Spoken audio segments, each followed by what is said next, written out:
Hello बच्चों, आज हम पढ़ेंगे प्रकाश का अपवर्तन, रिफ्रैक्शन ऑफ लाइट। जैसे कि हम जानते हैं, प्रकाश जल, वायु, कांच आदि पदार्थों में से संचरित हो सकता है। जिन पदार्थों में से प्रकाश संचरित हो जाता है उन्हें माध्यम कहते हैं। यदि माध्यम के समस्त बिंदुओं पर प्रकाशीय गुण समान होते हैं तो उस माध्यम को समांगी माध्यम कहते हैं। ध्यान रहे कि प्रकाश के संचरण के लिए माध्यम की आवश्यकता नहीं होती, वह निर्वात में भी गमन कर सकता है। कहने का तात्पर्य है कि प्रकाश के चलने के लिए माध्यम की आवश्यकता नहीं होती, वह बिना वायु के या निर्वात में भी गमन कर सकता है। जब प्रकाश किरण एक माध्यम से दूसरे माध्यम में प्रवेश करती है तो वह अपने पथ से विचलित हो जाती है। इस परिघटना को प्रकाश का अपवर्तन कहते हैं। अपवर्तन की क्रिया में प्रकाश की तीव्रता, प्रकाश का वेग और प्रकाश की तरंगदैर्घ्य बदल जाते हैं, किंतु प्रकाश की आवृत्ति जो होती है वो समान होती है। जैसे कि आप चित्र में देख सकते हैं, एक प्रकाश किरण PQ वायु में जाती है, वायु के पश्चात कांच में प्रवेश करती है, कांच के पश्चात वायु में ही निर्गत हो जाती है। तो चित्र से क्या स्पष्ट होता है? चित्र में प्रकाश के अपवर्तन को प्रदर्शित किया गया है, जिसमें प्रकाश किरण वायु माध्यम 1, जिसे माध्यम फर्स्ट बोलेंगे वायु को, चलकर कांच माध्यम 2 में प्रवेश करती है तथा पुनः वायु में निर्गत हो जाती है या बाहर चली जाती है। यहाँ देख सकते हैं PQ एक आपतित किरण है, QR अपवर्तित किरण है तथा RS निर्गत किरण है। Q आपतन बिंदु है, जिस पर अपवर्तक पृष्ठ के लंबवत खींची गई रेखा MN अभिलंब है। इससे स्पष्ट होता है कि त्रिभुज PQM बराबर I, जिसको आपतन कोण कहते हैं और I से प्रदर्शित करते हैं, तथा NQR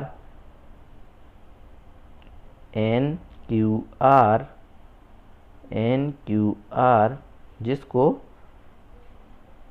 अपवर्तन कोण कहते हैं और स्मॉल r से प्रदर्शित करते हैं। अब बात आती है M' और N' की। M' N' पर बिंदु R अभिलंब है।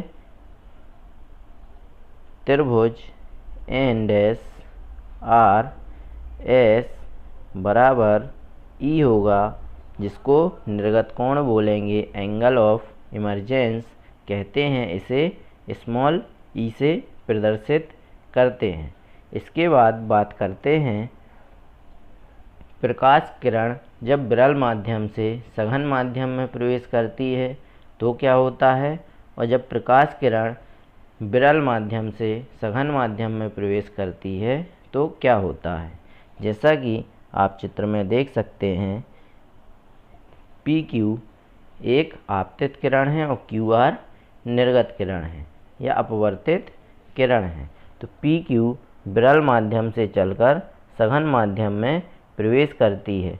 जब प्रकाश किरण विरल माध्यम से चलकर सघन माध्यम में प्रवेश करती है तो वह अभिलंब की ओर झुक जाती है। जैसा कि आप चित्र में देख सकते हैं, PQ यहाँ अभिलंब MN की ओर झुक जाती है। इस स्थिति में क्या होता है, आपतन कोण और अपवर्तन कोण जो होता है, आपतन कोण का मान अपवर्तन कोण के मान से बड़ा होता है, small I greater than small r। I क्या है, आपतन कोण है, R क्या है, अपवर्तन कोण है, तो I का मान बड़ा होगा R के मान से। और दूसरी स्थिति ये बनती है, इसमें प्रकाश किरण का विचलन डेल्टा बराबर I माइनस आर। जो विचलन होगा प्रकाश की किरण में, उसका मान ज्ञात करने के लिए आपतन कोण में से अपवर्तन कोण को घटा देंगे तो प्रकाश किरण का विचलन निकल आएगा। इसी तरीके से जब प्रकाश किरण सघन माध्यम से विरल माध्यम में प्रवेश करती है तो क्या होता है, जब प्रकाश किरण सघन माध्यम से विरल माध्यम में प्रवेश करती है तो वह अभिलंब से दूर हट जाती है। जैसा कि आप चित्र में देख सकते हैं, पी क्यू आपतित किरण है और क्यू आर अपवर्तित किरण है, तो ये अभिलंब एम एन से दूर हट जाती है। जैसा कि देख सकते हैं चित्र में, अभिलंब से दूर हट रही है। इस स्थिति में क्या होता है, आपतन कोण सदैव अपवर्तन कोण से छोटा होता है। जो I का मान होगा, आपतन कोण का मान होगा, वो छोटा होगा R के मान से। आपतन कोण का मान अपवर्तन कोण के मान से सदैव छोटा होता है। और इस स्थिति में प्रकाश किरण का विचलन निकालने के लिए डेल्टा बराबर R माइनस I, अपवर्तन कोण माइनस आपतन कोण। इसके बाद बात करते हैं अपवर्तन के नियम की। अपवर्तन के नियम दो हैं।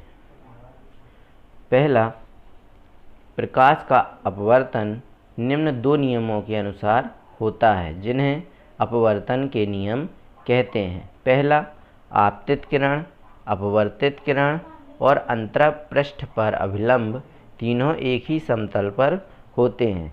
कहने का आशय ये है कि ये मान लो एक कोई तल था, ये एक अभिलंब है, यहाँ से कोई आपतित किरण आती है और ये परावर्तित किरण है, और यहाँ पे मान लिया ये P है, ये Q है और ये R है। तो अभिलंब और आपतित किरण और परावर्तित किरण तीनों एक ही तल पे होते हैं।